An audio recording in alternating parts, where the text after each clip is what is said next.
ఇప్పుడు AML KYC duration ఎంత? ఇది యాక్చువల్లీ షార్ట్ టర్మ్ కోర్స్ అండి. డ్యూరేషన్ వచ్చేసి మనకి 1 మంత్ ఉంటుంది. ఓకే. 1 మంత్ ప్లస్ ఈ జాబ్ ఓరియంటెడ్ ట్రైనింగ్ ఒక 1 మంత్ పడుతుంది ఇంటర్వ్యూ ప్రిపరేషన్ కి. ఓవరాల్ గా 2 months. ఓవరాల్ గా 2 months లో అయిపోతుంది మీకు.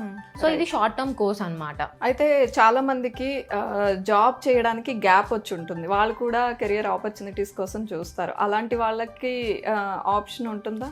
యా ఉంటుందండి, డెఫినెట్ గా ఉంటుంది ఆప్షన్. ఎవరైతే నాన్ ఐటీ సైడ్ వర్క్ చేస్తున్నారో 2 to 3 years వాళ్ళకి ఒక ఎక్స్పీరియన్స్ వచ్చాక ఇంక్రిమెంట్ ఉండదు ప్యాకేజెస్లో. సో వాళ్ళు ఈ ఎంఎల్ కేవైసీ సైడ్ షిఫ్ట్ అయిపోవాలి. అవును కదా, జనరల్గా ఐటీలో పెరిగినట్టు నాన్ ఐటీలో ఇంక్రిమెంట్స్ ఉండవు. డెఫినెట్గా వాళ్ళు అదర్ ఆపర్చునిటీస్ కోసం వెయిట్ చేస్తూ ఉంటారు. అవును. జనరల్లీ అండి ఈ కోర్సుకి సంబంధించి మాట్లాడితే ఫ్రెషర్స్కి ఎక్కువ ఆపర్చునిటీస్ ఉంటాయా, లేకపోతే ఎక్స్పీరియన్స్డ్ క్యాండిడేట్స్ని ఎక్కువ రిక్రూట్ చేసుకుంటారా? మనకి కంపేర్ టు ఫ్రెషర్స్ ఎక్స్పీరియన్స్డ్ పర్సన్స్కి ఎక్కువ ఆపర్చునిటీస్ ఉంటాయి. ఇప్పుడు ఎవరైతే నాన్ ఐటీ సైడ్ వర్క్ చేస్తున్నారో లైక్ బీపీఓ అని కేపీఓ పైన 2 to 3 years అయిపోయాక వాళ్ళు షిఫ్ట్ అవ్వాలి అనుకుంటే ఏఎంఎల్ కేవైసీ సైడ్ షిఫ్ట్ అవ్వచ్చు. వాళ్ళకి ఇక్కడ ప్యాకేజెస్ కూడా బాగుంటాయి. 2 to 3 years అయిపోయాక minimum 7 to 8 lakh per annum వరకు ఉంటుంది వాళ్ళకి. రైట్. అంటే సాధన గారు దాంట్లో వర్క్ చేస్తూ ఐటీలో వర్క్ చేస్తూ షిఫ్ట్ అవ్వచ్చు అంటున్నారు కదా.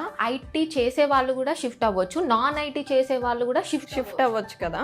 సో ఐటీలో చేస్తూ షిఫ్ట్ అయిన వాళ్ళకి ఆ ఎక్స్పీరియన్స్ కన్సిడరేషన్ ఉంటుందా మరి కేవైసీ అదే ఏఎంఎల్ కేవైసీ? యా డెఫినెట్గా ఉంటుంది, డెఫినెట్గా కన్సిడరేషన్ ఉంటుంది.